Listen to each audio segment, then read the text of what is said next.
For a long time we've been able to make buildings that look good. We've been able to make cars that look very real. The level of realism goes up and up and up. With previous kind of technologies that you'd use, like facial motion capture, we didn't really ever feel that we could pull that off. You could never really tell whether someone was lying or not. With this technology, what you see is what you get. I'm always happy to help the LAPD.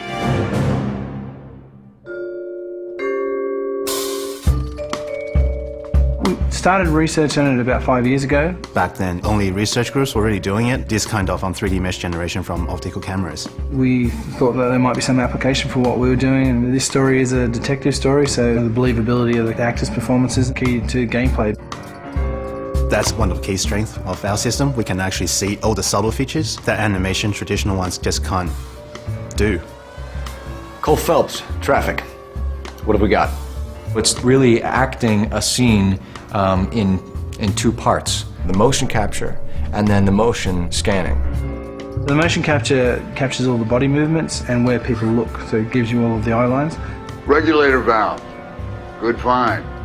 Then we move over to this studio where an actor would typically go into makeup in the morning and then they'd have their hair done in a 1940s hairstyle. Then they'd come into a room and sit in a seat behind me, and what the rig does is capture a volume around them.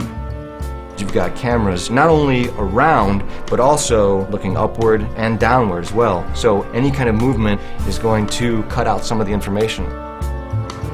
And they deliver their lines, and as they talk, they get processed and turned in 3D. And action. So the guys' names that I've been seeing doing the repairs on the heaters, they're fully licensed and accredited. We go from 2D videos to 3D meshes. I think you're lying, Rasik. I think some of your men aren't fully licensed. To compressed versions for the game.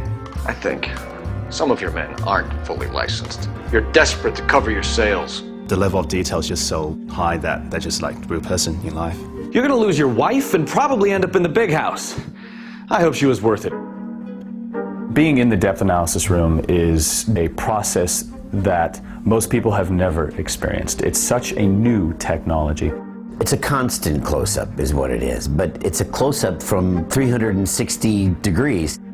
There's something pretty special about knowing that you will be recreated but in another type of form. I saw myself today. Blow it off, Cole. These artsy-fartsy types always get a little flighty. It's me. LAPD, drop the weapon! Hey, you think I'm some kind of nut job? What proof have you got? A big theme of this game is dishonesty and to detect when people are lying. You couldn't have done that in the past. Why are you lying to me, Varley?